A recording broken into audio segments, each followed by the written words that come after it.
Hello, friends. Ooh, geez. Try that again. Hello, friends, and welcome to episode 601 of the Juicebox Podcast.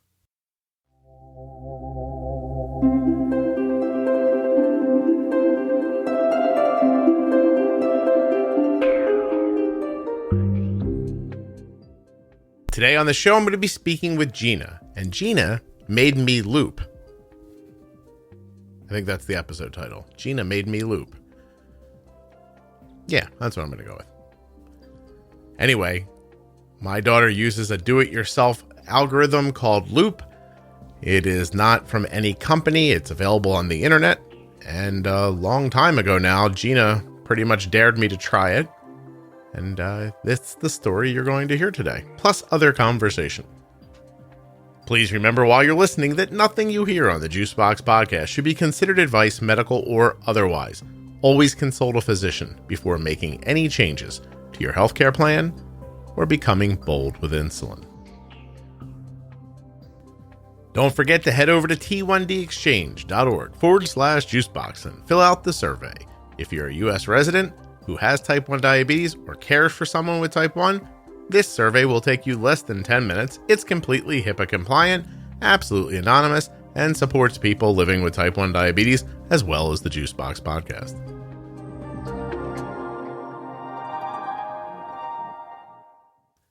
This episode of the Juicebox Podcast is sponsored by the Dexcom G6 continuous glucose monitor. Learn more and get started today at dexcom.com/juicebox. The Dexcom G6 continuous glucose monitor is at the heart of how my daughter and I make decisions about her type 1 diabetes, and I think it would help you as well. Imagine being able to see not only the speed and direction, but the number of a blood sugar. 127 heading up. That's amazing. 127 heading up, 3 points per minute, even better information. You're seeing the number, the speed, and the direction. And if you want, you can share that information with up to 10 followers on Android or iPhone phones. So there's a share and follow feature as well. You probably should head over to dexcom.com/juicebox to learn more. The data that the Dexcom G6 provides is invaluable, irreplaceable, and absolutely tingly making. You make the little tingle feelings when you think about it. You know what I'm saying? You get excited and you're like, ooh, I can see which way the blood sugar is going. I know what to do now with food, with exercise, with insulin. Make an informed choice. Dexcom.com/juicebox. Hi, this is Gina from Kansas City. Gina from Kansas City. Excellent. Gina, we've met each other one day, right? One time? Yeah. At the Kansas City JDRF extravaganza? That's right, at the summit or whatever they call it here. Whatever they call it. JDRF. Whatever they call it. Yeah, I don't think they're ever going to call it anything ever again. But, but yeah, that one was a summit. What do you remember about that day? I was there volunteering for Night Scout, representing the Night Scout organization, and we have talked a few times before that, so I knew you were going to be there, and it was kind of fun to get to meet you in person. It's like a celebrity's coming almost. A little bit, a celebrity. Yeah, like but like somebody in like a Mickey Mouse costume kind of a feeling, where you're like, this is fun, but not that great. No, it was a good day. It was fun, and it was interesting to. I haven't done a lot with JDRF, and so it was fun to just kind of see the whole type of forum thing come together. Yes, I ate a lot of hard-boiled eggs that day. I will never explain why. That's all. Yeah, I don't even want to. No, I won't tell you why. Don't worry. I just wanted to bring it up. That's all. What I remember about the day was that you and I had obviously spoken previously, and I was getting to meet you. I thought it was really cool that you were there trying to just help with, people to understand Night Scout. I thought that was a really big deal. I want you to know that I still fundamentally don't understand Night Scout. That is not your fault at all. No. right now, Arden's Night Scout frequently locks me out. I have to put a password back in to get back in. People tell me there's a way to fix that, but then it seems to involve coding, and then I'm done. So, right. I don't really. Yeah, and I don't want to misrepresent myself as someone who is the tech guru of any kind, and I had nothing to do with Night Scout being developed. I am just or Looped or any of the other. No, you were just there. Parts of that community. Yeah, you're spreading the word, right? Right. And I'm truly an end user who only follows instructions like a cookbook recipe, and you get me outside of that realm and I'm lost pretty quickly, but I know who to ask. And so that's always been my way to encourage people, is to be like, well, I know who we can ask. So let's go ask them. That's why I found it to be really nice, because you really were just volunteering your time, just trying to get the word out about something. That was really cool. Are you talking with your hands a lot? If you are, please stop. Like touching the desk. Okay. Yeah, I'm Italian and we talk with our hands, so I'm going to have to sit on them or something. Yeah. So far, I'm pretty sure that I could identify 7 of the things on the table in front of you just by how they sound. So awesome. That's it. That makes me feel so much more comfortable than I already was. You can't. Are you nervous to do this? Maybe. Yeah. I didn't know that I was, but apparently I might be. And I'm just a fidget by nature, so holding still is hard. All right. Well, you can move your hands as much as you want. Just try not to tap the table or anything that makes noise. Okay. All right. So if you're just flailing about wildly, fine with me if you don't hit the headphones or the table. Okay. Very good. So, but you have probably been indirectly mentioned in the podcast more than anyone else. Are you aware of that? It's never by name. You're always what? The person who made me try Loop. Yes. Yes. You might have mentioned my name one time. Right. I find it to be more fun to like set you up as a superhero, supervillain type of a situation. I did double dog dare you. You did. And so at that point, did we know each other at all? We didn't. I would send you a message every once in a while because I had been listening to the podcast all along as well. Mm-hmm. And so I would kind of just comment or whatever, nothing major. And then Loop became available on Omnipod. I want to say it was has it been 2 years in the spring? And that is when I reached out and said, hey, Scott, are you ready to do this? Are you ready to get a little more sleep? I think is what I might have said. What made you ask me? Because a couple things. Okay. First of all, I wanted to always find a way to give back to this community, the DIY community, because they're so amazing and so many people have spent so many hours of their own volunteer time breaking this thing down and then making it available to all of us. And because I'm not tech oriented, I knew that I could never contribute in that way. Mm-hmm. So it had occurred to me that if I could get you to talk about it on the podcast, that way more people than I could ever reach with our little local community builds would be, made aware of it. And so, plus it sounded like you were working on Arden's stuff long enough that I could appreciate as a parent that you probably weren't getting as much sleep as you would like, just like the rest of us. Yeah, sleep is much more plentiful now. With an algorithm, sleep is much more plentiful. It really is. I was saying to somebody the other day that I don't think, well, that's the wrong phrasing. It would be hard to imagine a scenario overnight where the Loop couldn't at least stop Arden by the time she was 50. And that's, right.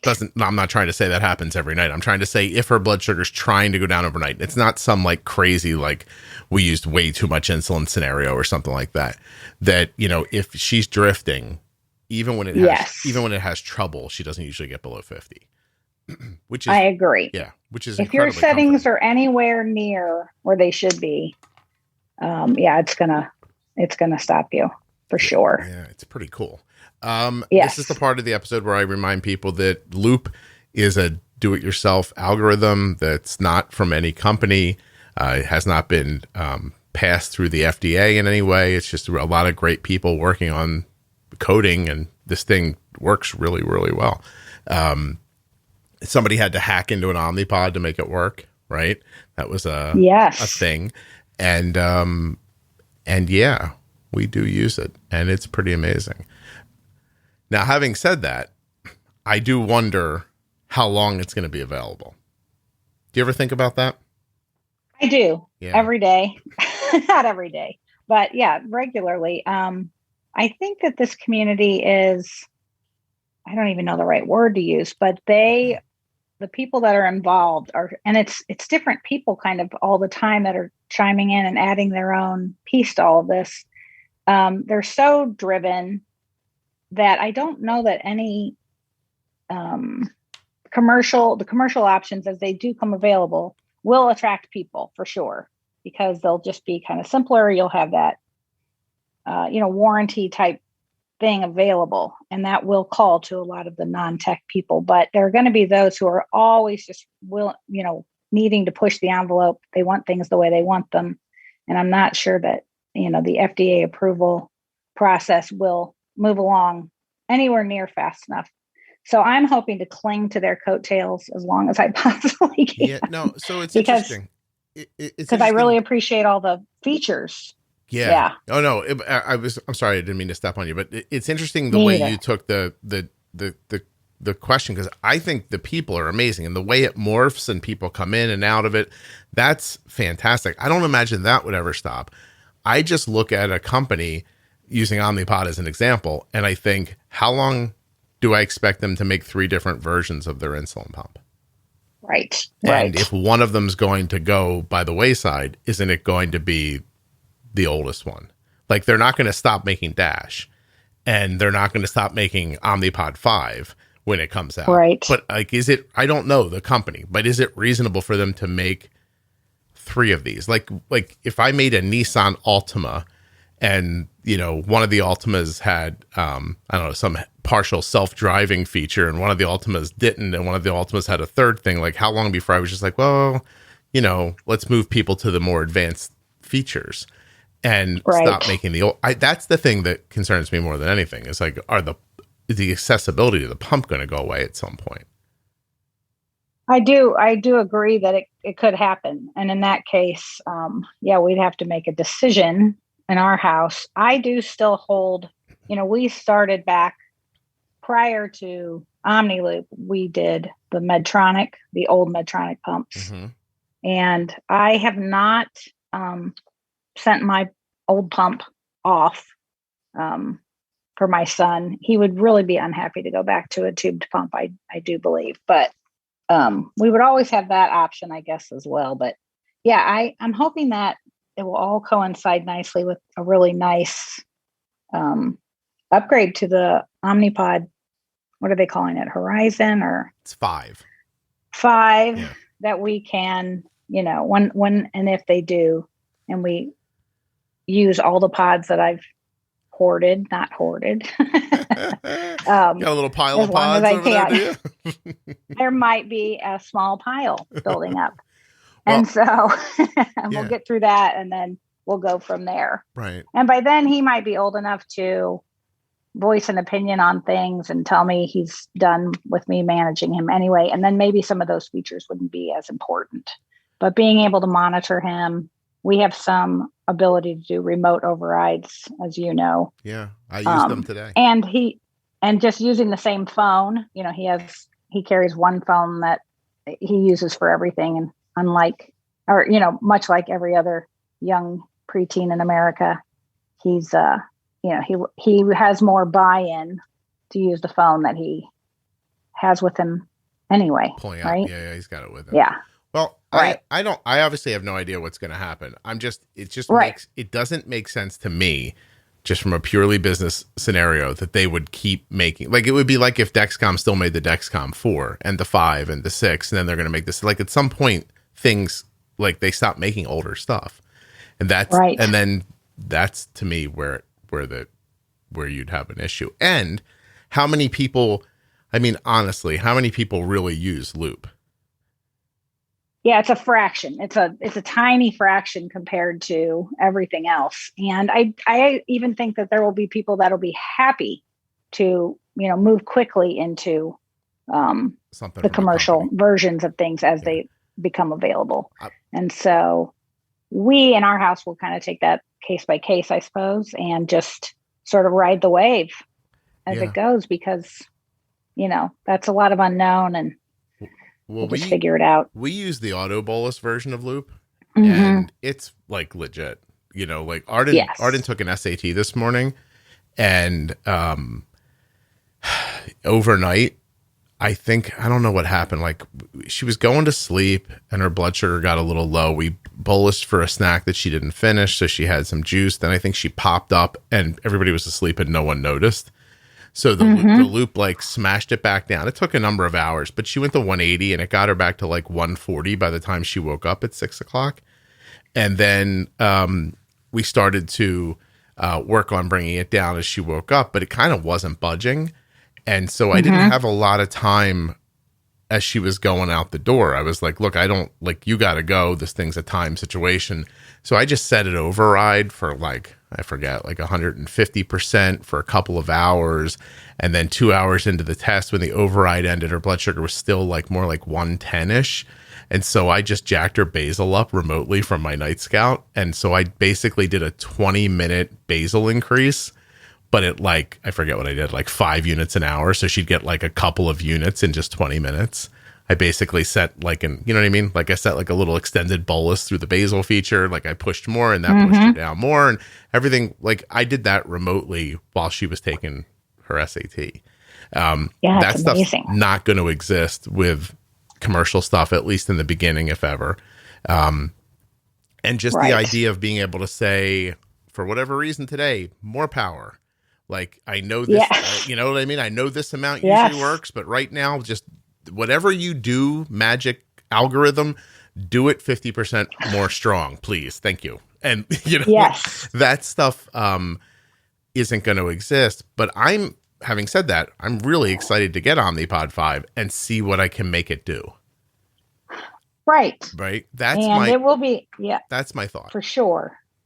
And, I say an algorithm and a CGM of whatever kind that you have is better than no algorithm. And certainly, CGM always greater than no CGM, in my humble opinion. But Yeah. you just got to have that data coming in. I know people do it the other way, and I'm amazed by them and truly, mad respect on it. But the idea that, you'd give up, you wouldn't have 288 data points a day. You'd have 10 or 20 or something. I don't even know how that all works. It overwhelms me to talk about it. We got on CGM pretty early, Dexcom, Right. probably not even 6 weeks after diagnosis. So Yeah. I think before, like to put it into perspective for people who've used the CGM for a long time or have only ever used it, before there was a CGM, my whole life felt like the 2-hour warm-up period on the G6. Right? that's Like horrible. you're just sort of like, I'll set a timer, I'll test here. And that was if you were trying to be like cautious with blood sugars and keep them in a range. Otherwise, most people just were like, listen, I'm going to test. I'll count my carbs, I'll bolus, and 3 hours from now, I'll test again. If I'm high, I'll give myself more insulin, and if I'm low, I'll eat something. And that was literally how people took care of themselves. And that was a person doing a really good job taking care of themselves before that. Right. You know what I mean? So the technology is amazing. Now, the other thing I want to say is that I also think this stuff it has the opportunity to move more quickly now. But it's going to be up to the companies and whether or not they're willing to continue to put someone in charge of fine tuning. You know what I mean? Like that they're just not going to throw it out and go, okay, well, that's our algorithm. We'll see in 5 years when we try another one. Like that's my hope. And I have to tell you that behind the scenes, everywhere that I have the ability to say something, I am very forceful is the wrong word, but I make sure to tell people that that's the key. Right. Like I always, in a meeting, I always go, look, I don't know who Ivan is, but someone should hire him. Right. And I don't know who Ivan is, by the way, but someone should hire him. I do agree. And that did happen with Pete and who really, developed the Riley Link, and then Katie DeSimone, they all went to work for Tide Pool. And I'm hoping that, okay. And I don't know, I'm not the guru on this stuff for sure, but with Tide Pool, which is a nonprofit, driving a lot of, this kind of data collection and pushing the envelope on things and moving towards the interoperability of all the devices, where they will standardize and be able to, in theory, choose your own pump, choose your own CGM in the future, and then choose your own algorithm in the future. I mean, they are headed that way. I can't speak to it enough to make it give any real, perspective on it. But I do know that is all occurring, and the conversations with the FDA have somehow opened up more through that channel. And I'm hoping that is where, we're all going to find the sweet spot for how we do diabetes at our own, houses, because everybody does it differently. Yeah.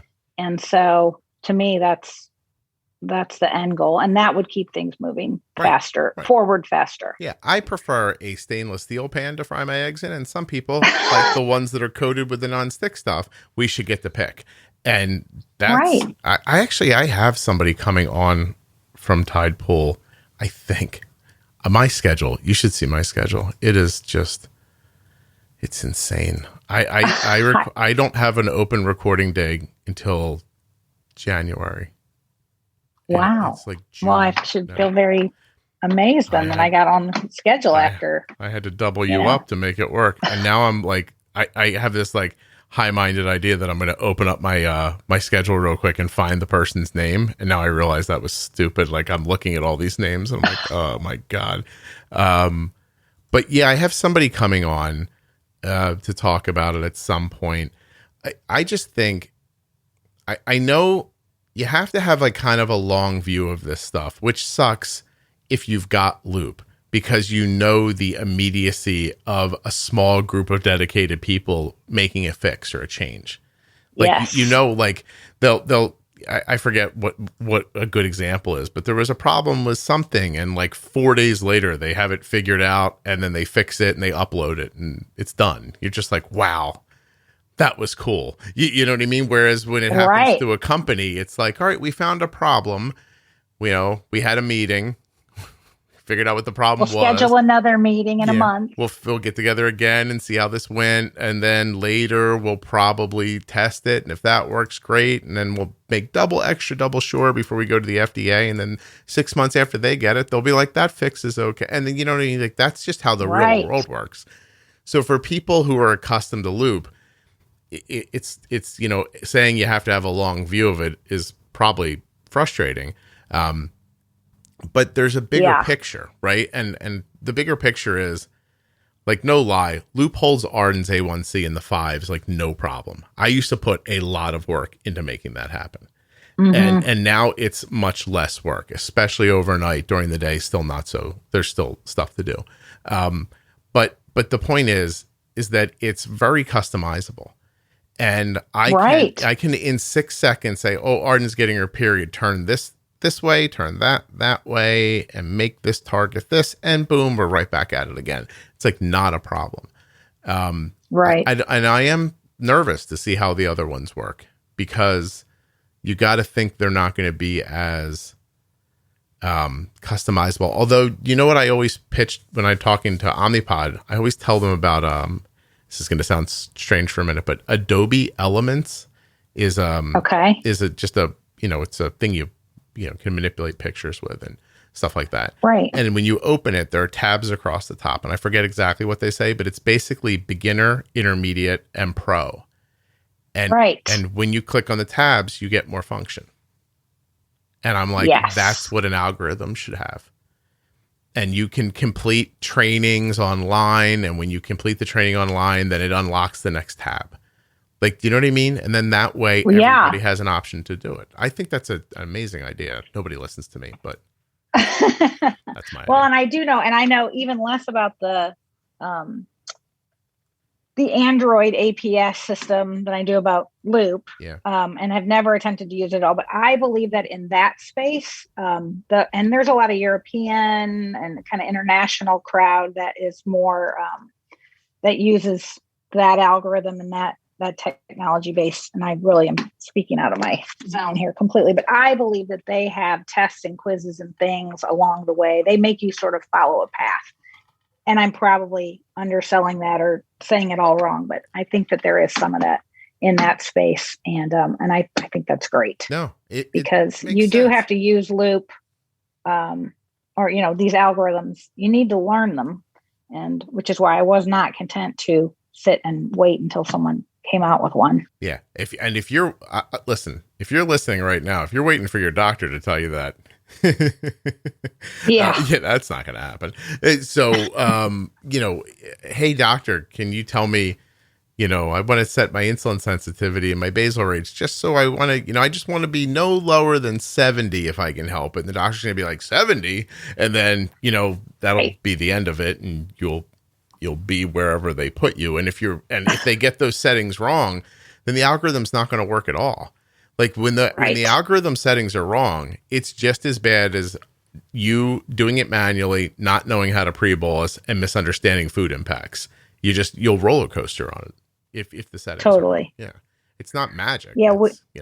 No. And you have to, like, we have a conversation with our endo and the, nurse, the diabetes educator in our office, which rotates. I end up talking to kind of a different diabetes educator pretty often. And every time we have a debate over his ISF setting, because in their calculations, it should be much lower. The number should be smaller than what we use. And it's because, when you're using a manual pump or you're doing MDI, you're not factoring in how closely Loop is recalculating every 5 minutes. And the duration of insulin, I think they set it much shorter with a pump, like 3 hours or something. And, we're at Loop is 6. Right. Yeah. So they, there's learning for everybody all along the way. And as these systems do come online, I guess they'll be gathering their data as well.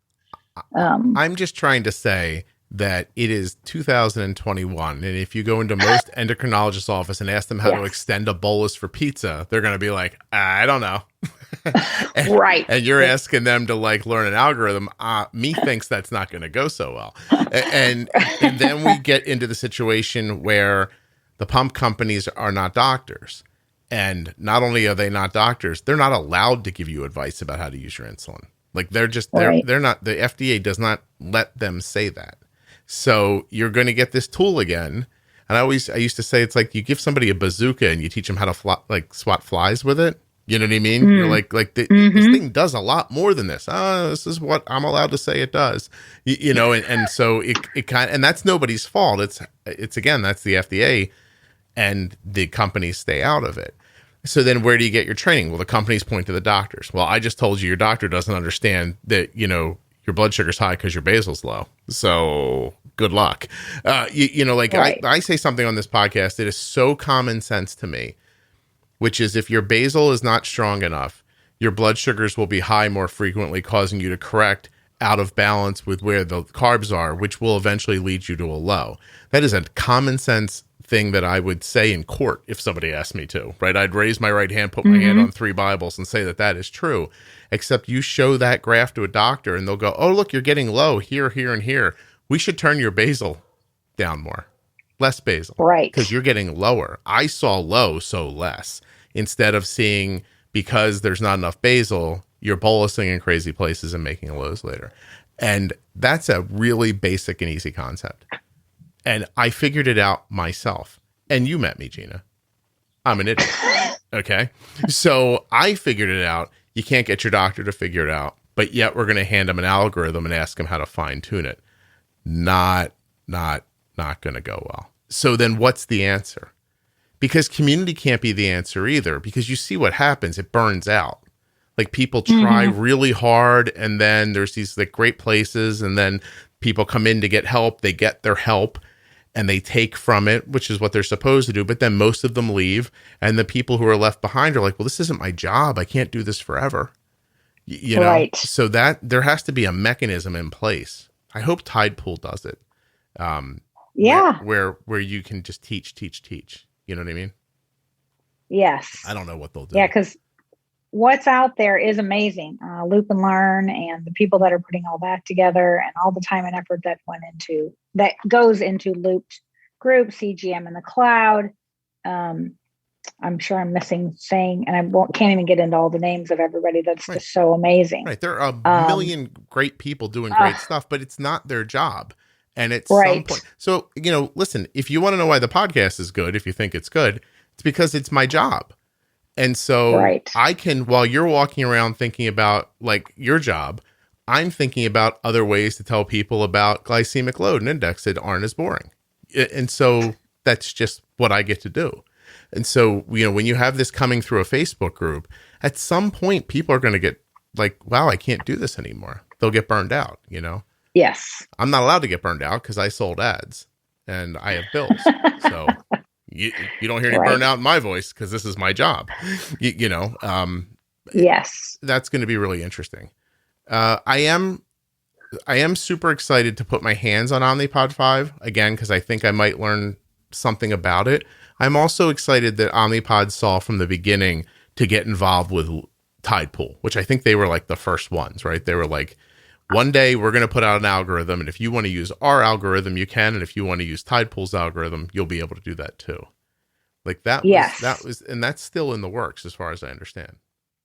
Me too. I'm pretty far down on the totem pole of getting the information, but yes, I understand that to be true. And Gina, no one tells me shit, just so you know. What's that? I said, no one tells me shit. I'm not on any totem pole. I'm not at all on a totem pole anywhere. I don't even think some of the Loop people even like me, but I don't, what the hell I'm going to do about that? You know what I mean? So, true. They probably hate you for telling me about Loop. I probably wouldn't know about it if it wasn't for you. This is all your fault, Gina. Finally, we know who to blame. Fault. Finally, we're getting some answers about who to blame. I mean, it definitely has probably brought some people into the space that would not have wound up there, but I am okay with that because I look around and I read, forums. I started into that, I did a deep dive when Carter was first diagnosed and found all these groups and found all this information and quickly gravitated, in one direction because there were so many people who were very, very helpless in a lot of ways. And I was like, oh, I need more information than this. I can't do this for the rest of his life because he was not even 7 when he was diagnosed. Yeah. I need a more sustainable path. And so quickly found the more proactive groups and just kind of plunked my chips up over there. Where do you think you'd be personally if like the algorithm never existed? I mean, I don't even want to know, because it used to get to me, not that we didn't wait very long. He was diagnosed.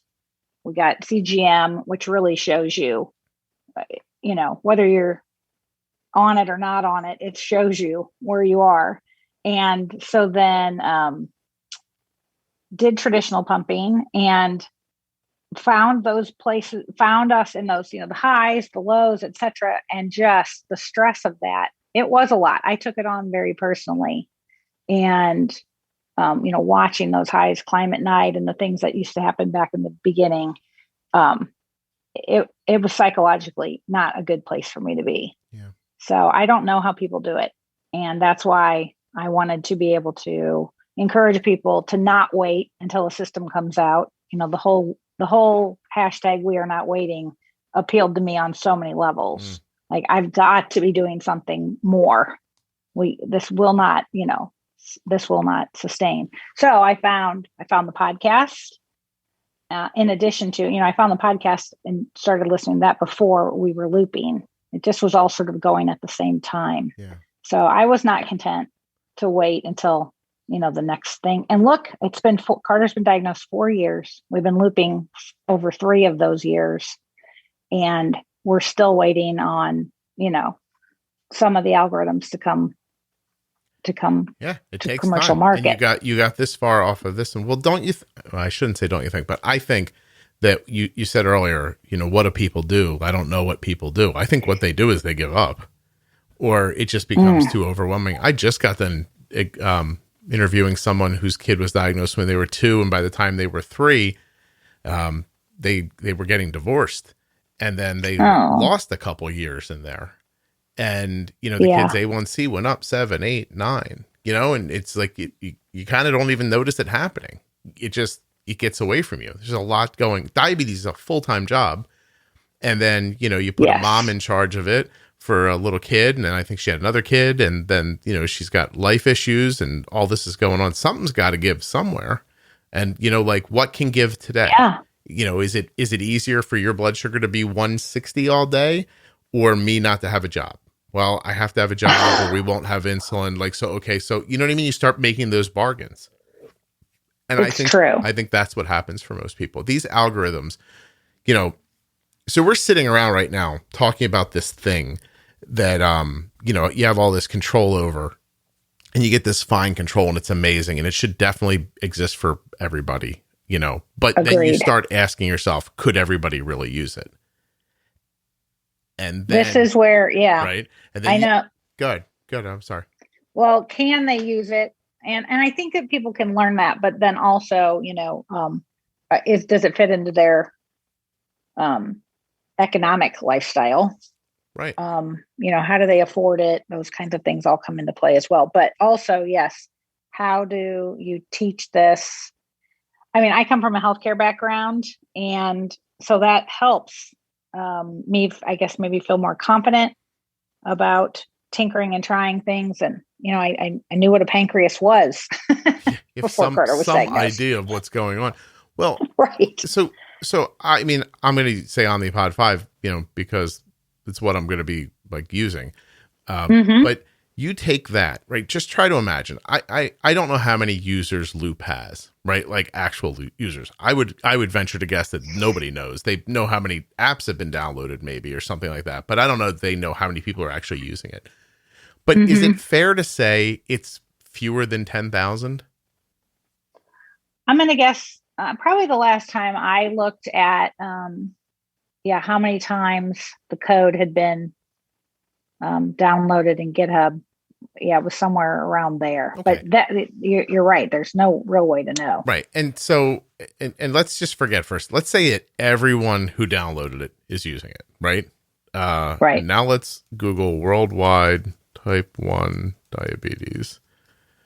It's a fraction. 2021. A tiny fraction. Yeah. So a lot of people have diabetes. Yes. A lot of people. I think they say it's like 460 million people have diabetes in general. Type 1 diabetes, of course, is a fraction of that. And now, I think the last number I heard was like 1.8 million, maybe, right, for type 1. And you're telling me 10,000 of them have like the Loop app on their phone. And so percentage wise, that's nobody, right? Like if I said to you, Gina, listen, here's what we got to do. We're going to start a television show. And now there's 1.8 million people who have TVs. We need a big piece of those, or we're going to go out of business. And then you said to me, oh, but Scott, we have 10,000. I'd go, oh, damn it, Gina. We have to cancel. We have to cancel the TV show. So it's just not a large amount of people. Now, those other 1.8 million, by the way, pump use is not that widespread. Far fewer people pump than you would think of that number. Exactly. Especially when you get to international, because so many of them are not. I mean, some countries, this stuff just doesn't even exist. They just don't have access to it at all. I just sent a note from a listener in Romania, and they asked me to send it to Dexcom and Omnipod, asking them to bring their stuff to Romania. And so but okay, now we're down to the people. A lot of people don't pump. Now you're down to like cost, right? So CGMs are expensive, more expensive than not having a CGM. Pumps might cost more money, or maybe maybe your insurance is covered. So now we're down to the people who can afford it, who are insured, who are inclined. And those people still have whack ass A1Cs and don't know what they're doing, right? Now you slap an Omnipod 5 on them. And if you tell me that takes their A1C down and to a stable place, that's magic. That's a magical thing for most people living with diabetes. Yeah. What did I read the other? Someone had put a statistic online just recently, and I'm in a couple groups, so I kind of, dive in and out of occasionally. And I think that, the pediatric endocrinologists want kids under like 7.5. That's their goal. And that only like 17% of kids are meeting the goal of being under 7.5. Yes. 17%. And I don't. So it's, Do you know, I don't know the Omnipod 5 numbers yet, but I mean, I got to think the goal A1C is under 7.5 at least. And so if you're telling me that you could just slap this thing on those people and they'd have that kind of improvement, well, then you've said the greatest thing that's ever been said around type 1 diabetes management. It's true. Except for you and me and those other handful of thousands of people who have seen Loop who are like, hold on a second. I would like to be able to turn Arden's basal up while she's taking her SAT remote. Yes. And then it seems like somebody's taking something from you. That's true. Yeah. We are a subset, and I'm not even the subsets kind of vary, and there are people who are even more dialed in than I am. I like to use Loop as like not my autopilot, but as my cruise control a lot of the time. And I don't have, or my son, I should say, doesn't always have a pristine line and all these things, but it keeps us in the zone. That keeps us in the lower, the lower sixes on A1C. And that allows me to take my eyes off the road occasionally. Right. Like when you hear me talking about bumping and nudging, like with people who don't have algorithms, that's what that does, Roy. That bumping and nudging keeps you in a space that's manageable, where you're not so far out of whack that you're suddenly like, I don't know, how much insulin do you think will break a 350? You don't get in that situation. You don't get into the situations where you're like, I've been eating for an hour and a half and the 60 won't move. Like that doesn't really happen with the algorithm, right? That's true. Not to say that it couldn't, but in general, well set up, et cetera, you don't see that as much as you would without it. So I'm super excited. Like, I hope Omnipod 5 works great for Arden for a number of reasons. Algorithm printed right on the circuit board, no need for any kind of a link thing. Like those things comes from the company. If it breaks, I know who to call. You know what I mean? Like when Loop goes bad, what do I do? Yell at the internet? So. Right.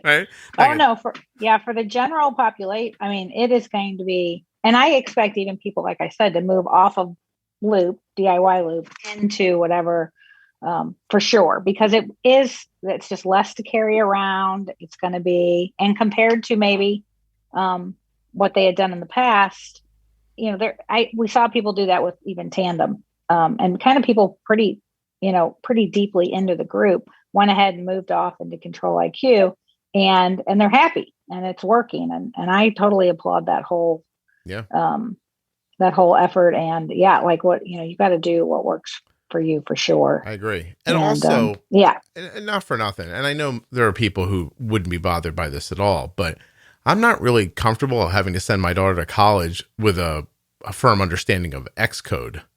You know what I mean? Like, so that she can build an app and load it on her phone.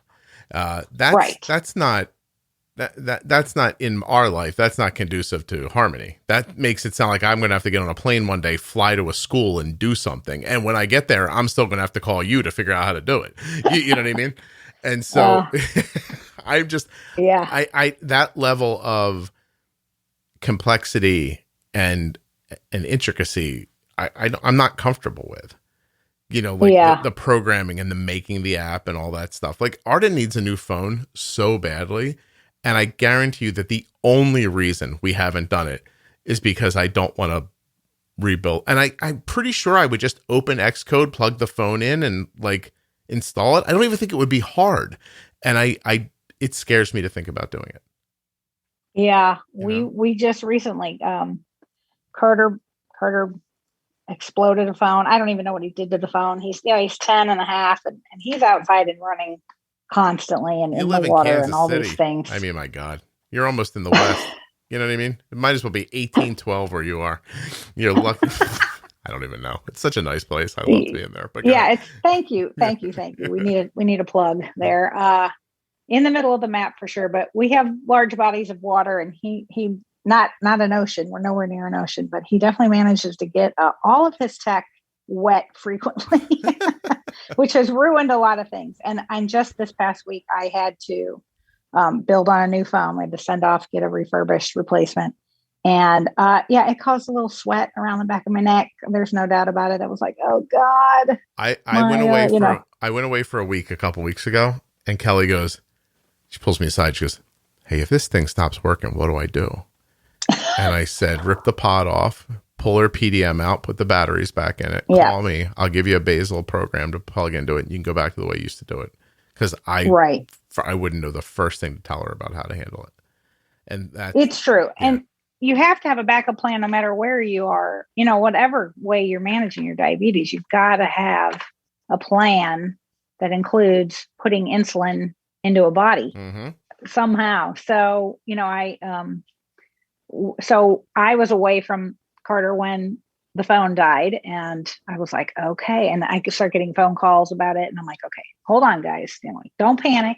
You've got this going on. We've got, this is the backup. We've got this here, because it is a complicated thing to kind of maintain, but we also have the backup plan. There's a long-acting pen available. There are, there's a vial of insulin. There are needles around. Right.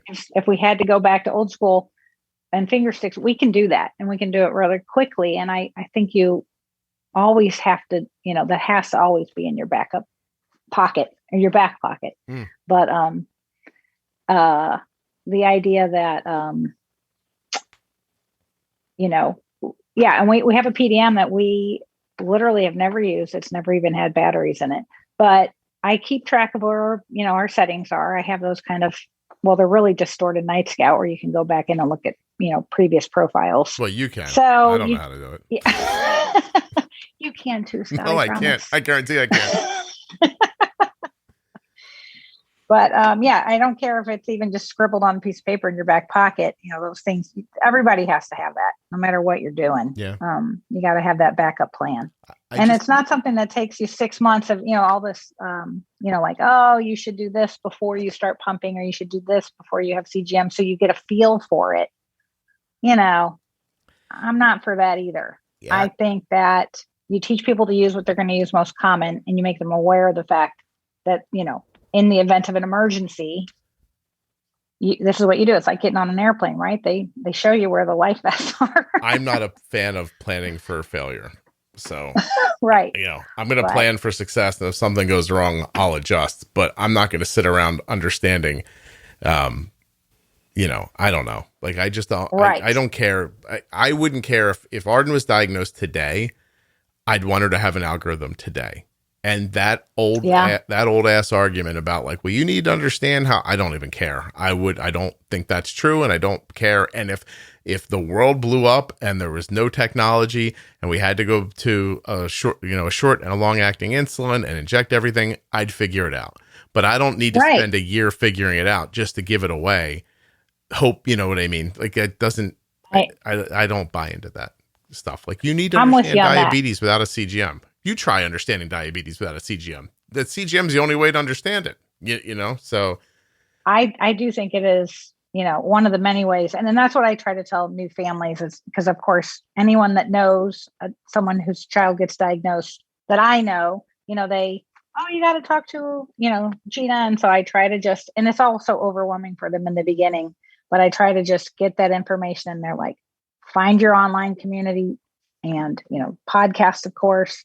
Juicebox podcast. And I don't start with, going in hard on the rest of it, but if they can get to a CGM in the beginning, Dexcom especially, then they're going to get that information right away, and it's going to help them fast forward through the learning curve, as opposed to the spot checking that just leaves you feeling lost, confused, and lost. If the zombies really come, Gina, right, and the electricity grid goes down, or I don't know, Russia hacks our grid, or I don't know what's going to happen.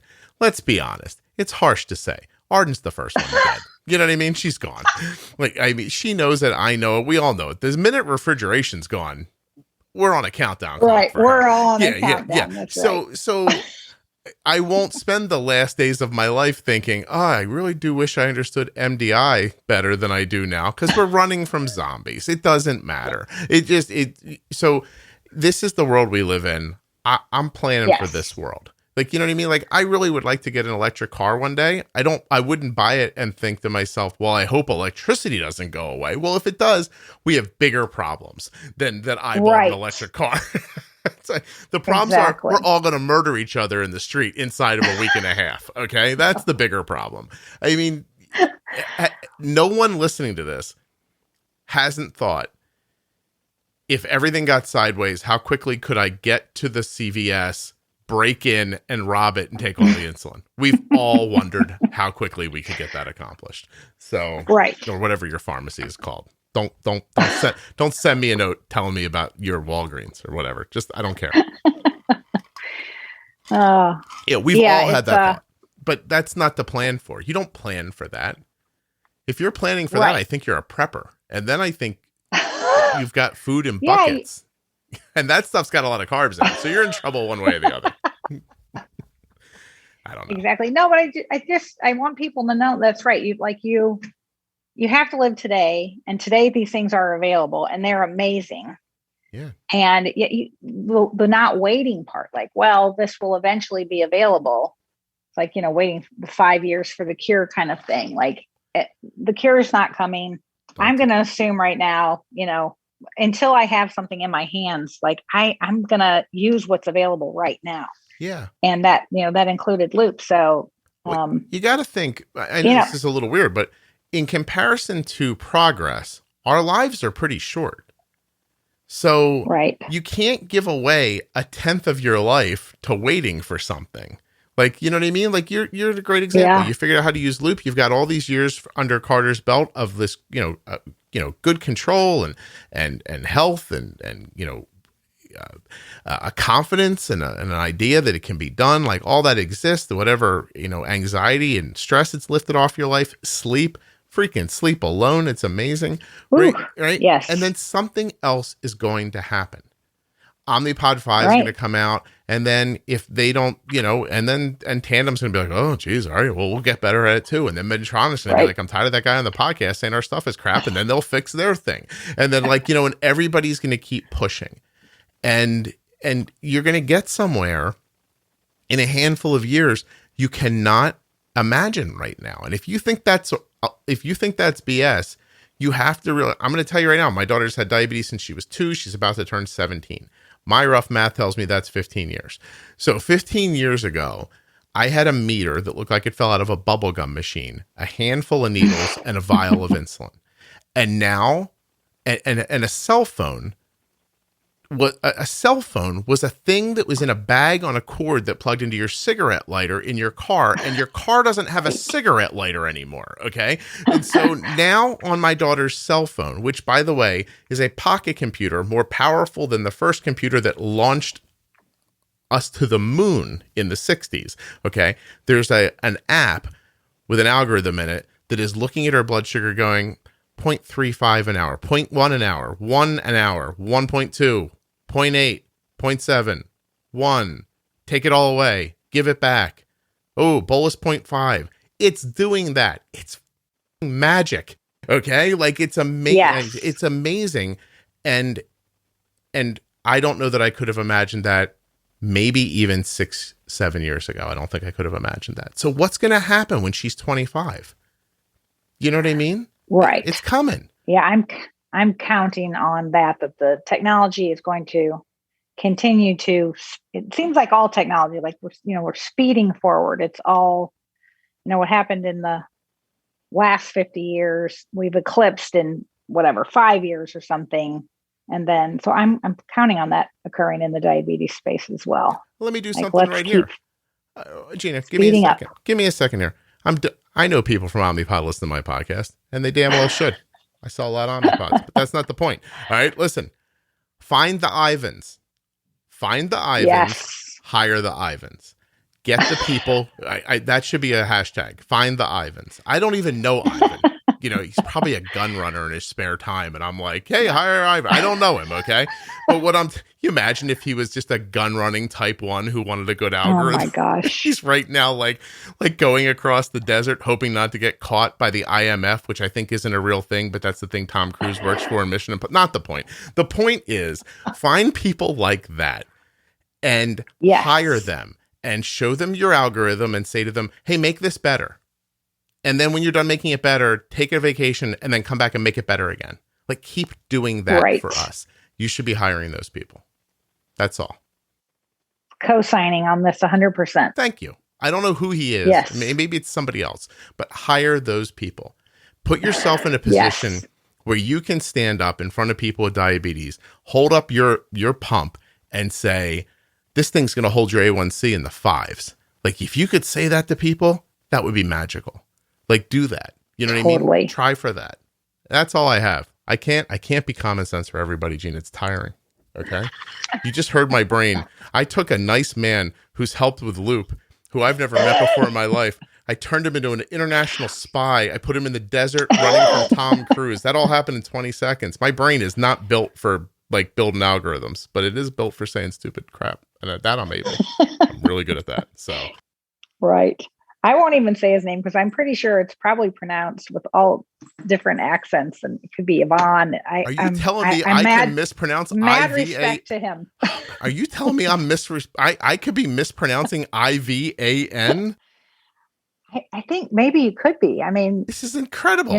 No, but the guy from Philly mispronouncing an international name. Yeah, I don't know for sure. Listen, I have Russian listeners. I'm assuming that's where this guy's from. It got to be right, doesn't it? Ask them. Don't ask me. I'm in the Midwest. I'm in Kansas City. I thought I heard that's where he was from. You mean I could be lied to? All right, Ivan's a woman named Yvonne who lives in Sarasota. I bet you is what I'm going to end up learning, right? I've just been wrong about all this. Someone's going to let you know. I hope so. Going to let you know for sure. Well, Ivan Reitman made Ghostbusters, and he says his name Ivan, so I'm sticking with it. I don't know. It doesn't matter. It's a random name that I've literally heard out loud. Like it, and I only know it because Kenny said to me one day, "Do you want to use Pete's auto bolus or Ivan's auto bolus?" And I was like, "Right, I don't know. Let's try that one." I just pointed to the one that was closest to my finger at the time. I didn't know what I was doing. But seriously, there are people out there. It's crazy that they don't work for the companies who are making insulin pumps. It's insane, right? So yes, go find them. That's all I got. Well, I know it's been an hour, but why are you on the podcast? Did I make you come on, or did you want to come on? I can't remember. We just sort of, on one of our text threads, it was like, you're coming up on, I believe, 2 years of looping. Yeah. But I think I said it's been 2 years since I double dog dared you to try this. Yeah. I don't appreciate it. And you said maybe you should come on, and I was like, yeah, it seems like it might be time. So let me thank you. So first of all, I would have not done it without you saying it, like you specifically. So keep that in mind. This is all for you. Okay. Things were going so well for Arden back then, using the stuff that people hear in the Pro Tip series all the time, that I never would have even thought like where's better in this? Arden's A1C is in the 5s. It's stable, like mid 5s. Sometimes it's lower 5s. Sometimes it's 5.7. But it's here. She eats whatever she wants. What could be better than this? Well, the answer to what could be better than this is sleeping. Sleeping could have been better. Right. And sleeping's really cool. And I miss sleeping, and now I don't miss it anymore. You may have saved my life, and I don't know that it happened. Now, on top of that, when you said it, I will be 100% honest. What I thought was, everything's going to go algorithms in the next couple of years. It would be smart for me as the person running the podcast if I understood this stuff before it happened. Like, I just thought it would be a bad idea if on day one people were like, here's an algorithm. I was like, what's that? Like, so I thought that was my closest ability to learn about it. And it's become a staple in our lives, and it helps people on the podcast all the time. I get great feedback about the loop episodes that we've done that really help people get their loops Definitely going. And I've learned more about diabetes because of loop. I learned more about diabetes because of a lot of things that happen on the podcast, but just having Night Scout open and watching it manipulate Arden's basal took my understanding of diabetes to a completely different level. So just staring at it. That's it. It just shows you you see it. It's happening in real time in front of your eyes, instead of you trying to piece all this back together on the back end and be like, oh, maybe that caused this, or maybe that caused, So I think even if you had to switch back to, MDI and finger sticks, I think people would be wiser because they had seen it, would have seen the data in the past, and so they could make better judgments. I 100% believe that's true. I 100% believe that's true. The idea that at 11 a.m. the algorithm has a pretty good idea that you're going to be low in an hour, and it starts taking basal away, but not just like, it doesn't just rip it away. It takes it away thoughtfully so that you drift down. You don't like crash and catch. Like it's so gentle, like how it works. Like when I look at Arden's 3-hour Dexcom lines, they're always gentle. Even if she gets a spike, they're gentle spikes. Even if she's low, it's a gentle low. Arden's blood sugar does not hop straight up or hop straight down. But again, like there's more to it than just saying to somebody like, oh, I saw the data, so it makes more sense. And I know now people are like, data, please leave me alone. And so, but just watching it happen makes you feel like 100% right. You put me back on just the pump, and the bumping and nudging I used to do, I would instantly be better at it now. And one of the things that's taught me is like, we talk about crush it and catch it. Like, if a blood sugar gets really high, like you want to start over again. I can look at the line on the Dexcom during a fall. Like if I create a fall on purpose and I know I'm going to have to catch it with glucose, I can see on the line, it's not the number and it's not the arrow, it's the actual pitch of the line. I'm like, ooh, put in the glucose right here, or put the loop back on. Like sometimes I'll shut the loop off and then I'm like, right now is when we turn the loop back on, and it just boom catches it. Or sometimes you turn the loop off, meaning you now have basal insulin covered and the loop has no ability to take it away or give it back. And you're in a free fall. And I don't know if this ever happened to you, in a free fall, turn the loop back on, the loop shuts off the basal, and the free fall stops in minutes. It's amazing. 100% amazing. It means that the impact of the insulin, when it's being used in an incredibly thoughtful way every minute of the day, it is more reactive than we think it is. Does that make sense? Exactly. Yeah, because conventional teaching is that you make basal adjustments for what you want to see 3 hours from now. Something like that. I've never paid any attention to it because, of course, we were doing this so quickly, but you'll hear people say that, like, well, you can't use basal as brakes. And I'm like, well, loop can. It works. Loop uses them very effectively that way. So now a regular person who's not using this algorithm, right? Right. I think what gets missed, I think what I'm learning is what gets missed is that most people, even who are having success, are largely having success through mistakes they don't realize are mistakes. They're like their basal's like way too heavy, but they barely bolus anything for a meal. Or their basal's way too light, but their meal ratio is way heavier than it actually should be. Like there's a middle ground in there where their basal should be and their meal ratio should be, but one's heavier, one's lighter. They're making mistakes and making up for them somewhere else. But you don't realize that in another scenario, like the one I just described, your too heavy basal insulin has impacts across the timeline of your day. But if Arden's basal insulin set at 1 unit an hour, but for 2 hours it was 0.8, for a half an hour it was 0.4, for for another hour, it was 1.2. Like, then the insulin's, it's the pinnacle of timing and amount. It's the right amount of insulin at the right time, 24 hours a day.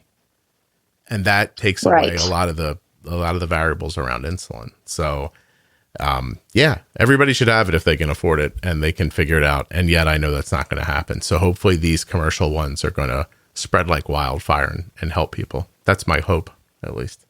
I agree. And then I'm going to learn how to use it. And then we'll do episodes about that. And that's right. I got to keep this podcast going. I think you have an unending amount of information, and it's helped us so much, even with looping. There's still so many things that that you still need to think about, especially with growing kids, puberty, all that stuff that we're starting to look at. And it does some crazy stuff to numbers. Yeah. And it's just amazing how quickly he can need more insulin suddenly. And I don't think I would know those kinds of things as quickly as I've learned them without having been, a podcast listener all this time. It's so applicable no matter what you're doing, however you're delivering your insulin, that I've just recommended to everyone. I think. Thank you. This podcast is amazing. I said that I wanted to say that seriously, and then I just giggled over myself out of like lack of, I don't know what. But that's exactly what I say when I text all these moms that are new onset. I'm like, it will help you fast forward through the learning curve. Yeah. Oh, it really does. So listen. And some people still can't. The other day I had it in my head. I was like, oh, I want to interview somebody who loves the Facebook page for the podcast, but has never heard the podcast. And so I put up, a post like that. I was like, hey, if you love this group that you're in right now, by the way, it's called Juicebox Podcast, Type 1 Diabetes. It's on Facebook. Go join it. It's a really great Facebook page for diabetes. If you love this page and you've never heard the podcast, I'd like to have you on the show. And way too many people answered me. And was like, I've never heard the podcast. People are like, what podcast? I'm like, are you okay? But what I heard back most frequently from people was, I want to listen. I don't have the time. And the way I answered them, or I would answer anybody that says that to me, would be, look, listen to the Defining Diabetes episodes. They're maybe 4 or 5 minutes long each. There's 40 of them. There's a couple hours. And then go listen to the pro tips. There's maybe 20 hours of those.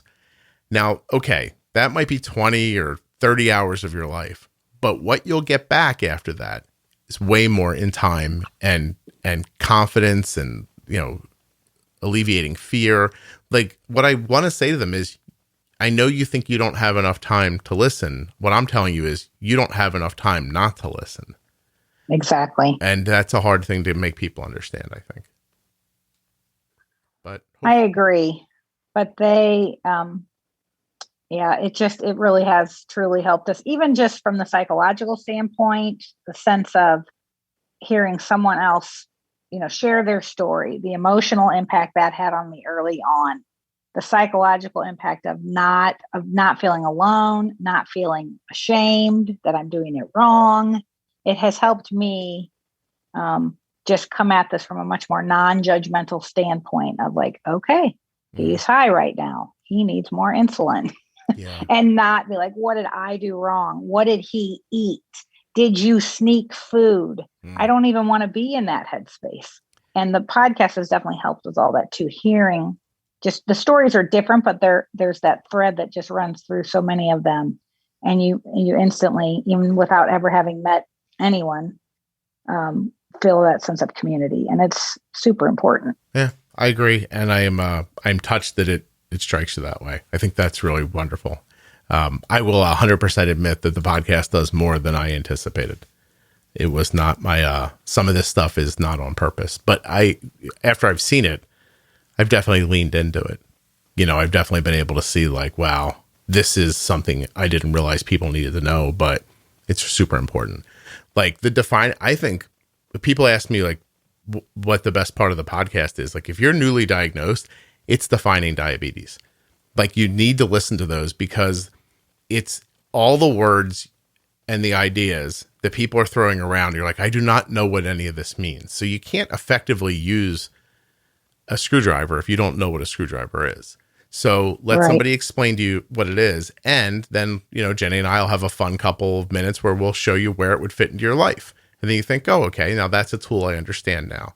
Once you have that, I think the pro tips are next, to get like a deep dive into like management.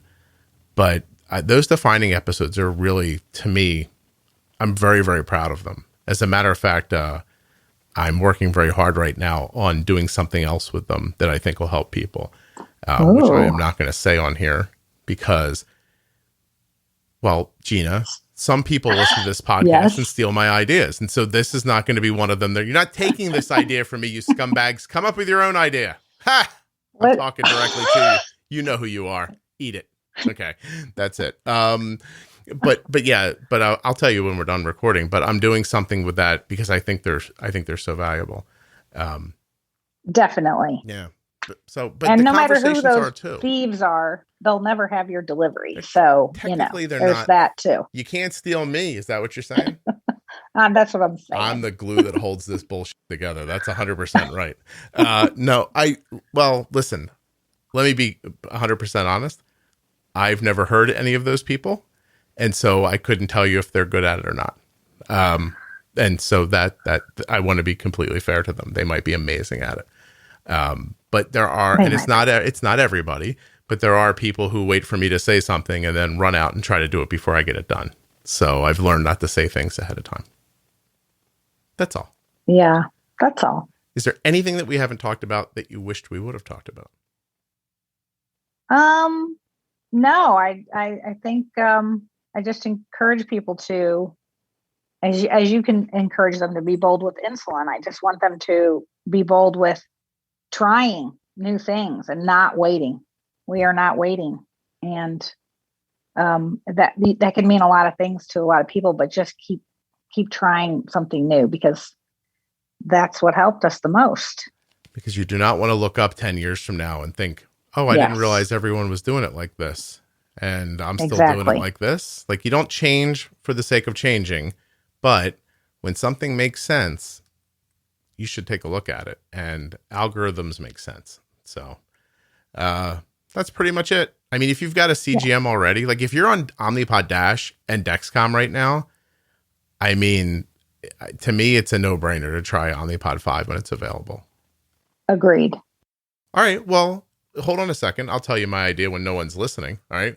These nosy people. I like to be in the know. Well, who doesn't? Ready? I'll just start telling you right now. What I'm going to do with the defining. I just restarted the recording because I forgot to ask you something. All right. So you're being recorded again. I've told Gina what I'm going to do with the show, and now we're back. When I was in Kansas City, it was a busy day for me. I was in and out of a lot of places. And then I went back to the hotel, and the lovely people that had me out told me they wanted to take me out for barbecue. And they took me to a place where I've told the story on the podcast before. I thought I was going to die. It was like in an alley, it felt like, next to a train track, and everything smelled like cow manure. But the barbecue was amazing. Where was I? Oh, God.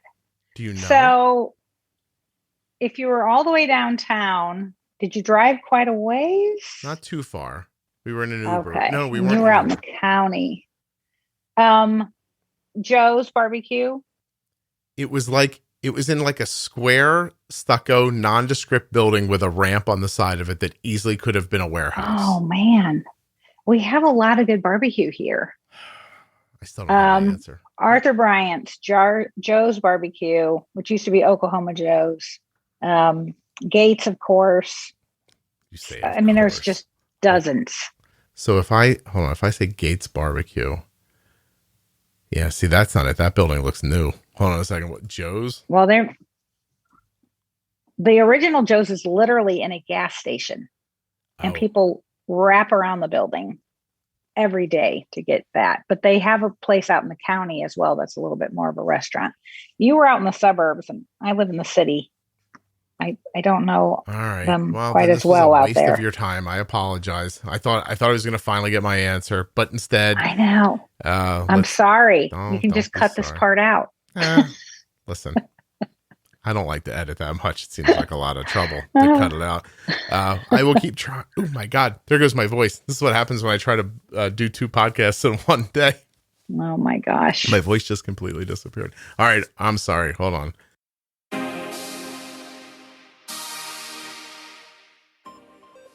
I want to thank Gina for coming on and talking to me today, and I'd also like to thank the Dexcom G6 continuous glucose monitor for sponsoring this episode of the Juicebox Podcast. Head over now to dexcom.com/juicebox. There are links in the show notes of your podcast player and links at juiceboxpodcast.com. If you can't remember, dexcom.com/juicebox. I want to thank everybody for listening, for following in your podcast apps, for subscribing, for telling other people about the show, leaving wonderful reviews, checking out the private Facebook page, seeing me over there on the Instagram, all the stuff you do.